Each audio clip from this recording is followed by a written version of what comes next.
it's so difficult.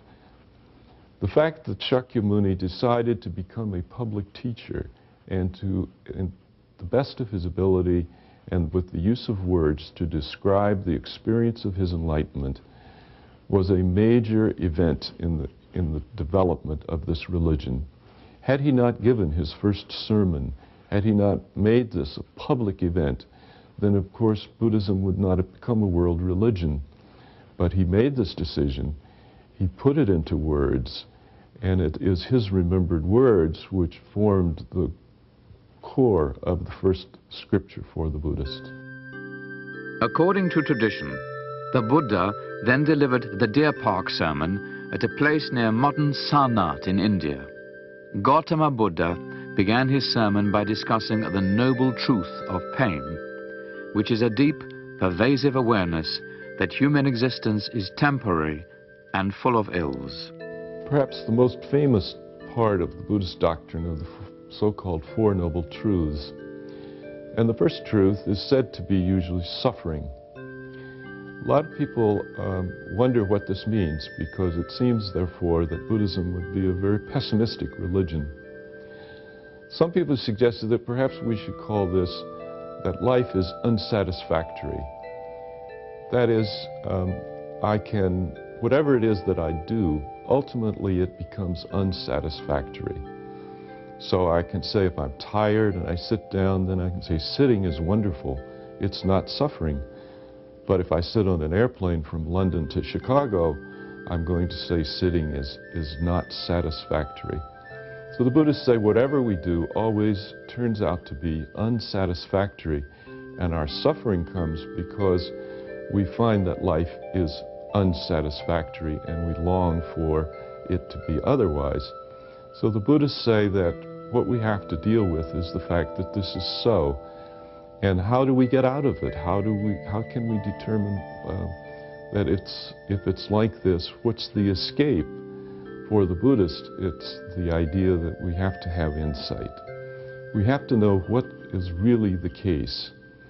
And so the Buddhists say that the experiences which we have to understand those experiences are in our mind, and that's where we live our lives. So if I look at my finger, I can say my finger hurts. And the Buddhist said, no, the finger is not hurting. The pain is something which is recorded and experienced only in the mind. I could cut off my finger, and that finger would never again feel pain. Here we must realize that all aspects of life are impermanent.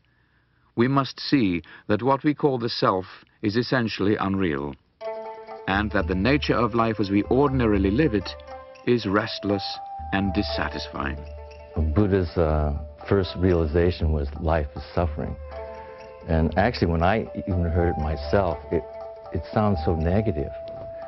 But the fact that it's just a fact, it's not negation of life, but it's for us to realize what life is all about.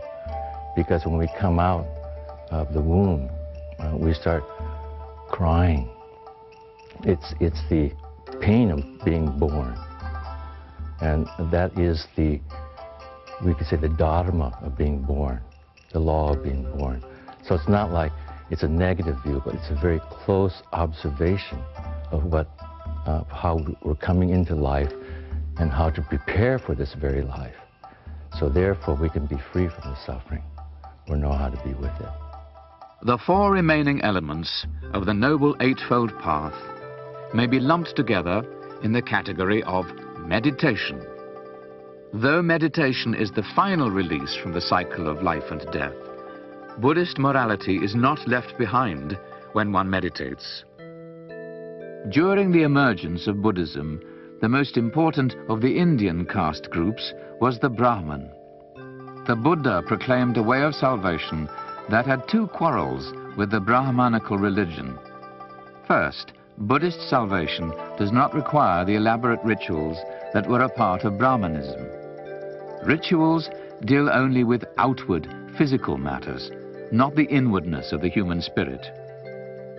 Buddhists believe that rituals cannot deal with the real causes of human suffering, nor can they lead to salvation. Buddhists had a second quarrel about the sacrifices that the Brahmins offered to the gods. These sacrifices called for the violent taking of animal life, and Buddhism teaches that human beings may slip into animal existences as a result of their evil deeds. This greed, anger, and ignorance is the key, and that actually pervades all human beings until it's being worked on. The small mind contains, the conditioned mind contains the greed, anger, and ignorance.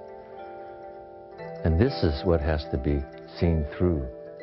And when this is seen through, then you realize your harmony with your fellow man.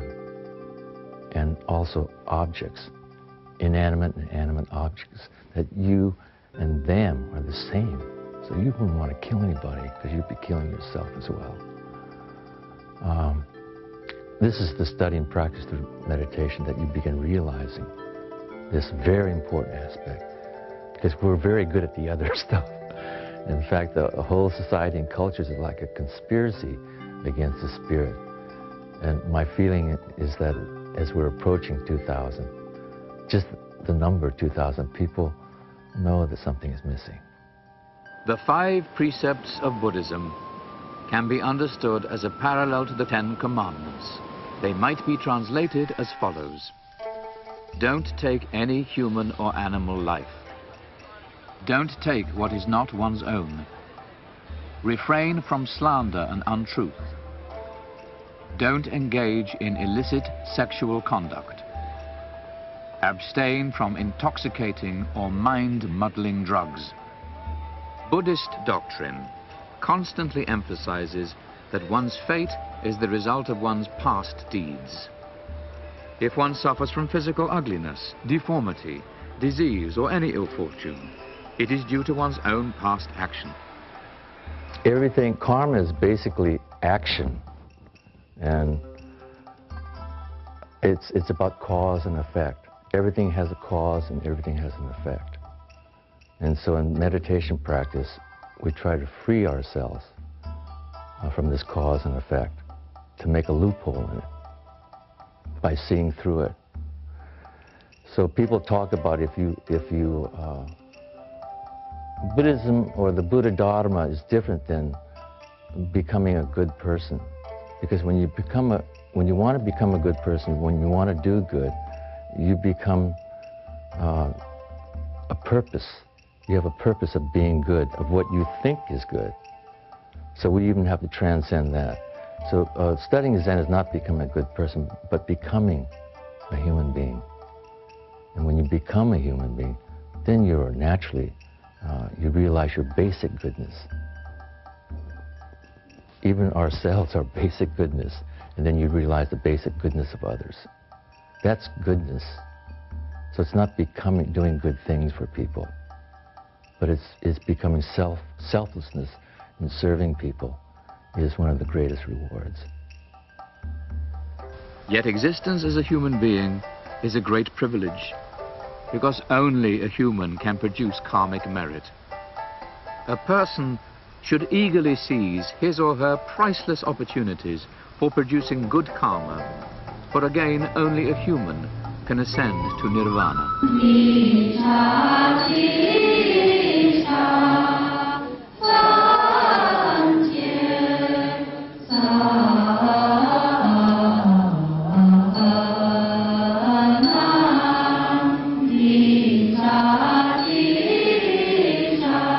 At least in popular Buddhist thinking, much more than love or hate is carried on from life to life. Personal characteristics and subconscious memories also are transmitted. Genius may suddenly crop up in a family that seems ordinary. A loving married couple may meet again in a new life. A child closely resembling a deceased ancestor must be that ancestor, now reborn in this new form. And so on and on.